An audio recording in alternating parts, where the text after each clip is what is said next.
రోజున నీ కుటుంబంలోనే నీకో సమస్య, మీ నాన్నకో సమస్య, మీ అమ్మకో సమస్య, మీ భర్తకో సమస్య, మీ పిల్లలకో సమస్య, అందరు కలిపి అక్కడ ఒకేసారి ప్రార్థన చేస్తారు. మరి ఏం చేస్తాడు దేవుడు? ఇంతమంది ప్రార్థన ఎలాగ ఆలకిస్తాడు?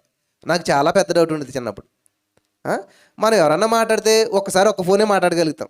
ఇప్పుడంటే కాన్ఫరెన్స్లు వచ్చాయి, లేకపోతే 2, 3, 6. కానీ దేవుడు ఇన్ని కోట్ల మంది ప్రార్థన చేసేవాడు ప్రార్థన చేస్తుంటాడు. ఒకడికి ఉద్యోగం వచ్చిందని గొంతులు వేస్తుంటాడు, ఒకడేమో ఉద్యోగం పోయిందని బాధపడుతుంటాడు. అన్నీ కలిపి వెళ్తుంటాయి ఒకసారి దేవుడి దగ్గరికి. మరి ఎవరికి ఎలా రెస్పాండ్ అవ్వాలి, ఎలా చేస్తాడు దేవుడు? అదే కదా, సైతానుగాడు ఒక్కసారి ఒక్క చోటే ఉండగలుగుతాడు. వింటున్నారా? సైతానుగాడు ఒక్కసారి ఒక్క చోటే ఉండగలుగుతాడు, రెండో చోట ఉండలేడు. మరి అదేంటి బ్రదర్, ప్రపంచం అంతా ఎలా ఏలుబడి చేస్తున్నాడు సైతానుగాడు అంటే? ఏజెంట్స్ ఉంటారు వాడికి దూతలు ఉంటారు. దేవుడు మాత్రం ఒకేసారి ఎన్ని చోట్లైనా ఉండగలుగుతాడు. హల్లెలూయా, హల్లెలూయా. ఆయన సర్వాంతర్యామి, యెహోవా కనుదృష్టి లోకమంతా సంచారం చేస్తూ ఉన్నది. హల్లెలూయా, హల్లెలూయా.